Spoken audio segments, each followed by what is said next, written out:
There's two things in healing. There's giving people the information so that they can make a change in their life.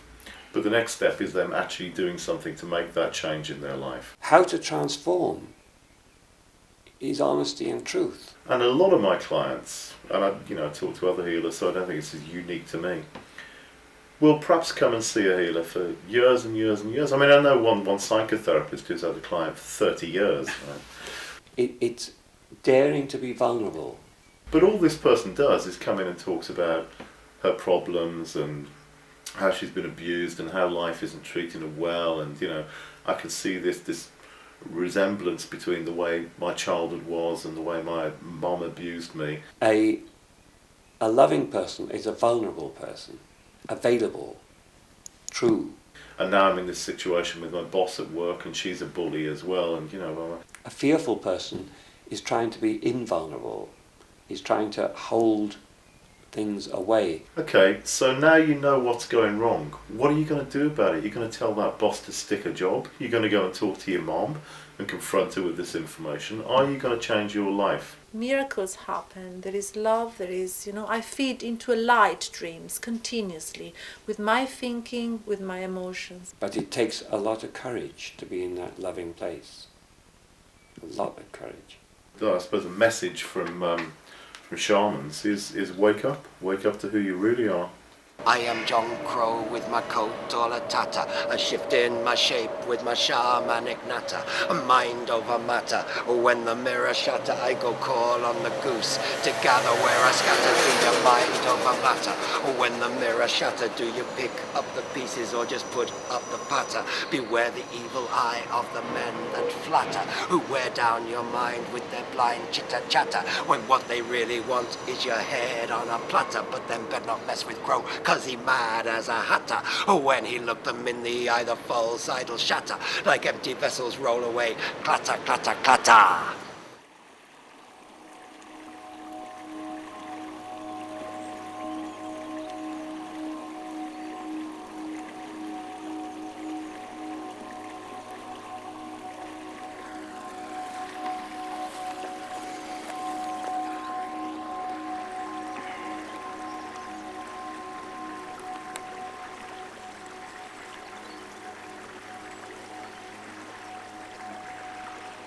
Every point in space-time is a black-white hole in which the unmanifest comes into our world as light, turning into electromagnetic energy and matter, and at the same time is perfectly balanced by gravity contracting infinitely inward.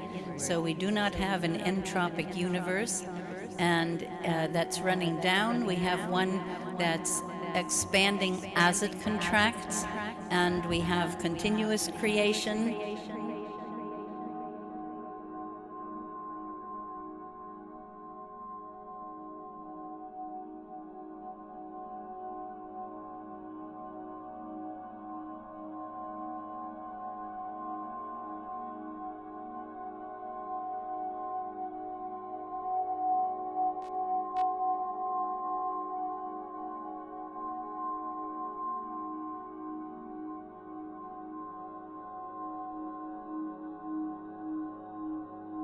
Breath meditation. Breath meditation. Breath meditation.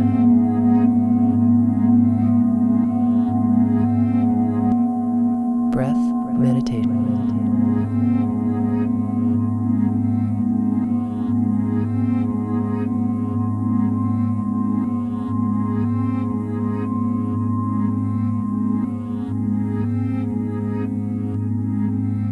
Breath meditation.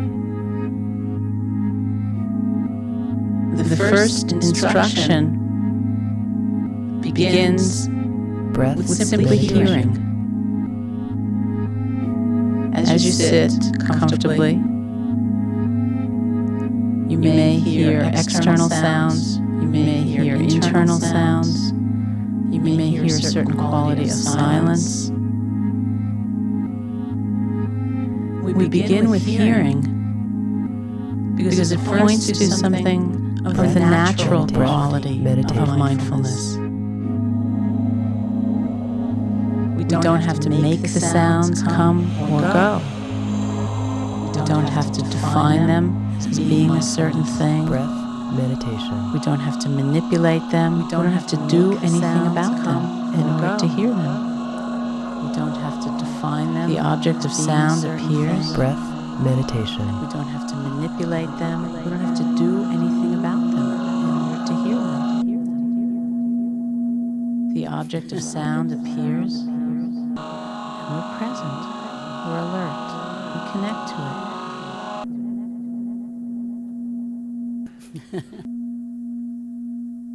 The first instruction, Meditation. mind can be relaxed, begins spacious Breath. with simply hearing. You don't have to sit comfortably. Breath Simply hear. meditation. Simply listen. You may hear Breath meditation.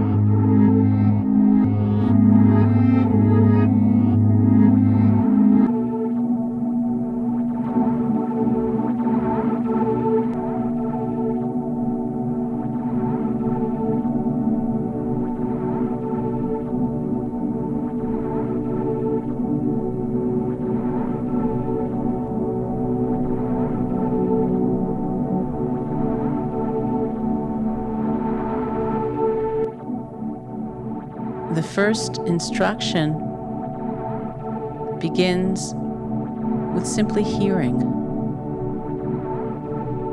As you sit, Breath meditation. Breath meditation.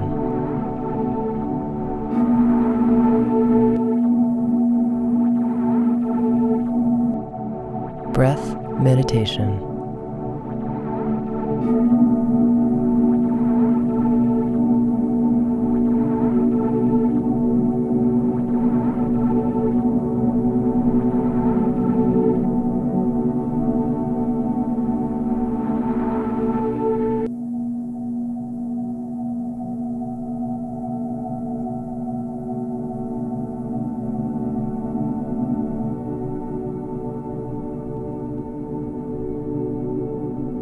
the first instruction begins Breath with simply hearing. meditation.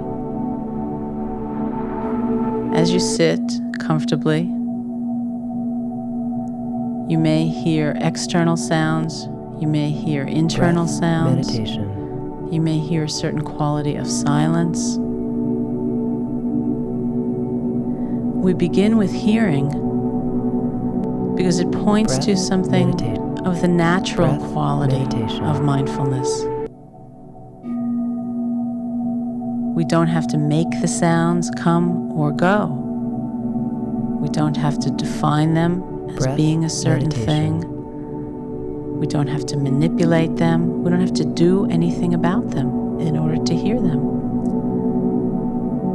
The object of sound appears, and we're present. We're alert. We connect to it.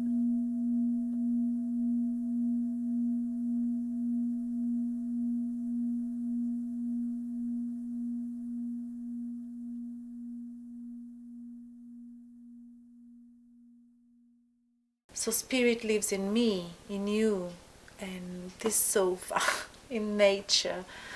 I believe that the spirit wants to become flesh as part of its journey. One day we'll move beyond flesh again, all of us. But let's not be in too much of a hurry. It's a process of becoming. And it takes a lot of courage to become, because it's very easy to go to sleep. And we have a whole culture which supports us in going to sleep. The world is not exactly geared towards people expanding their horizons or having a happy, fulfilled, aware, conscious life.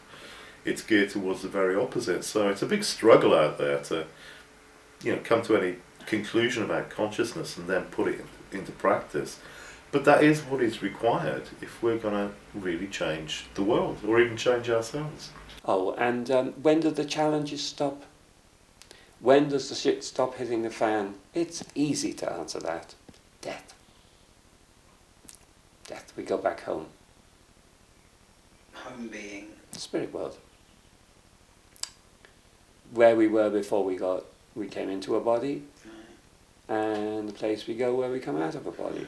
The body is the vehicle.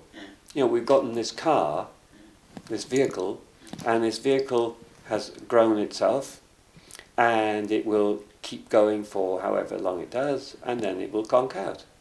But the essence, the consciousness, is eternal. Shaman.